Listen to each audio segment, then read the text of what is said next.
Yuk mulai dengan bola api naga. Bukan, ini bukan makanan pedas khas Thailand. Ini sebenarnya adalah bola api aneh yang muncul entah dari mana di langit di atas sungai Mekong di Thailand. Bola api ini diduga naik dari air ke udara. Ukuran bola-bola ini berkisar dari kilauan kecil hingga sebesar bola basket. Penduduk setempat melaporkan telah melihat puluhan hingga ribuan bola api per malam. Fenomena misterius ini telah membingungkan dan memukau orang-orang selama berabad-abad. Legenda bilang bola api naga dihasilkan oleh makhluk seperti ular raksasa yang disebut naga, yang tinggal di sungai Mekong dan memuntahkan bola-bola api untuk mengusir roh-roh jahat. Namun, sains punya penjelasan lain yang membosankan. Kepercayaan umum di kalangan ilmuwan adalah bola-bola api ini terkait dengan gas metana yang menyala di udara. Apapun alasannya, ribuan orang mengunjungi tepi sungai Mekong sekitar bulan Oktober untuk menyaksikan tontonan ini. Jadi, kalau kamu berada di Thailand pada bulan Oktober dan melihat bola api bercahaya di langit, jangan panik ya. Itu hanyalah bola api naga yang sedang melakukan tugasnya. Pelangi api. Pernahkah kamu menengadah ke langit dan melihat pelangi terbakar? Aku ingin meluruskan kesalahpahaman yang umum terjadi. Pelangi ini gak ada hubungannya dengan api yang sebenarnya.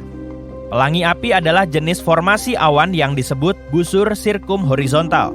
Coba ucapkan itu 3 kali dengan cepat. Ini adalah pemandangan yang langka dan indah yang hanya terjadi ketika kondisinya sempurna. Jadi, bagaimana pelangi api terbentuk? Semuanya dimulai dengan beberapa awan sirus di ketinggian yang terdiri dari kristal-kristal es kecil. Ketika matahari bersinar melalui awan-awan ini pada sudut yang tepat, ia akan membias melalui kristal es dan menciptakan tampilan warna yang menakjubkan. Hasilnya adalah busur seperti pelangi yang tampak seperti terbakar. Sekarang, kamu mungkin bertanya-tanya kenapa disebut pelangi api kalau nggak ada api yang terlibat. Itu karena warnanya. Fenomena ini punya warna cerah yang menyerupai api, dengan nuansa merah, oranye, dan kuning. Pemandangan langka lainnya dari kehebatan alam adalah hantu Broken. Lihatlah sosok hantu raksasa yang menjulang tinggi di atas tanah. Ini sebenarnya adalah fenomena optik yang langka. Alih-alih bayangan biasa, siluet orang tersebut tampak sangat besar dan terdistorsi, dikelilingi oleh lingkaran warna pelangi. Seakan-akan bayanganmu menjadi sangat besar dan menarik. Nama permainan cahaya ini berasal dari Gunung Brocken di Jerman.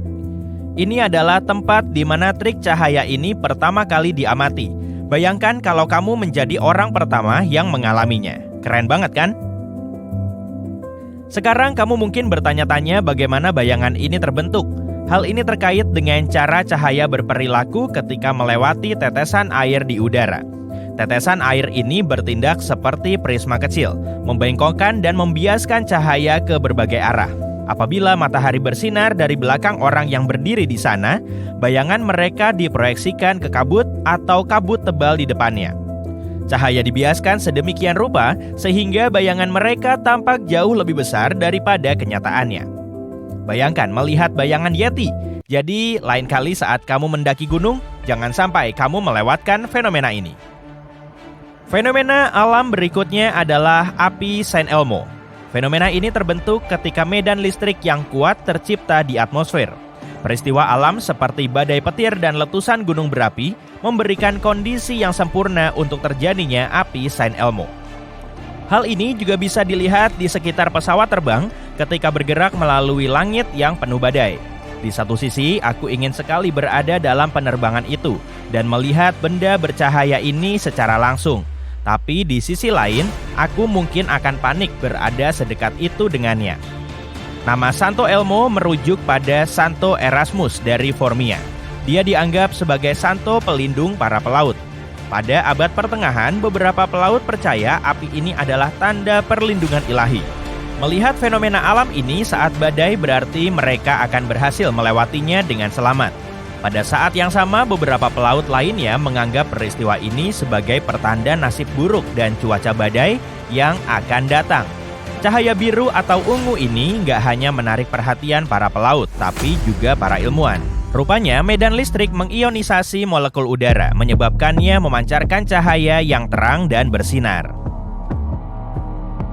Berikutnya ada efek khusus dari sebuah film. Oke, mungkin nggak, tapi semangatnya pasti sama. Mari kuperkenalkan kepada Blue Jet dan Elf. Lihat, bahkan nama fenomena ini menyerupai judul film. Bagaimanapun, Blue Jet adalah semburan petir berwarna biru berbentuk kerucut yang melesat ke atas dari puncak badai petir. Blue Jet bisa mencapai hingga 50 km ke atmosfer. Sebaliknya, Elf adalah cincin cahaya bercahaya yang muncul di atas badai petir dan diameternya bisa mencapai 500 km. Meskipun fenomena ini sulit untuk diamati, para ilmuwan bekerja keras untuk mengetahuinya. Cara muatan listrik menumpuk di atmosfer selama badai petir adalah faktor kunci terjadinya fenomena ini. Ketika muatan yang terkumpul cukup banyak, hal ini bisa menciptakan gangguan listrik yang menghasilkan Blue Jet atau Elf. Aku akan melanjutkan dengan gunung es bergaris, bukan yang kamu masukkan ke dalam salad ya. Yang ini mengapung di beberapa bagian Antartika.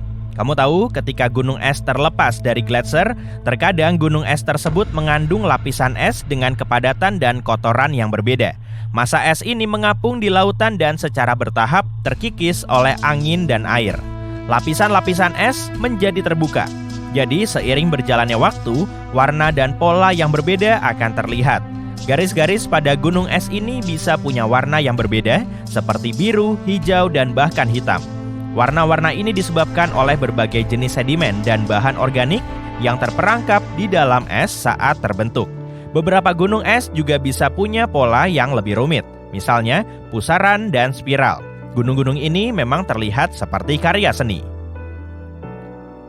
Hal yang memukau berikutnya lagi-lagi berhubungan dengan es. Pernahkah kamu mendengar bunga es? Bunga ini punya berbagai nama, seperti ice blossom dan crystallofolia.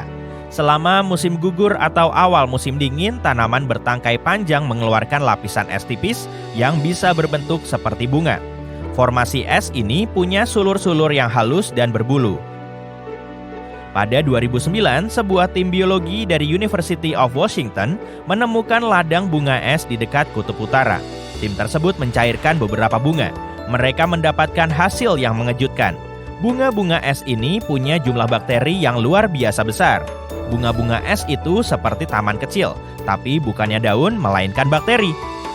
Aku ingin tahu apakah mereka juga punya tukang kebun. Oke, tapi bagaimana benda-benda es ini terbentuk? Bunga es terlihat ketika udara sangat dingin dan kering, dan uap air ditarik keluar dari benjolan kecil di es. Udara menjadi lembab untuk sementara waktu, dan kemudian hawa dingin membuat uap air menjadi berat. Udara ingin melepaskan kelebihan berat itu. Jadi, kristal demi kristal, udara berubah kembali menjadi es. Ini dia. Beginilah cara sulur-sulur es yang halus dan berbulu tercipta.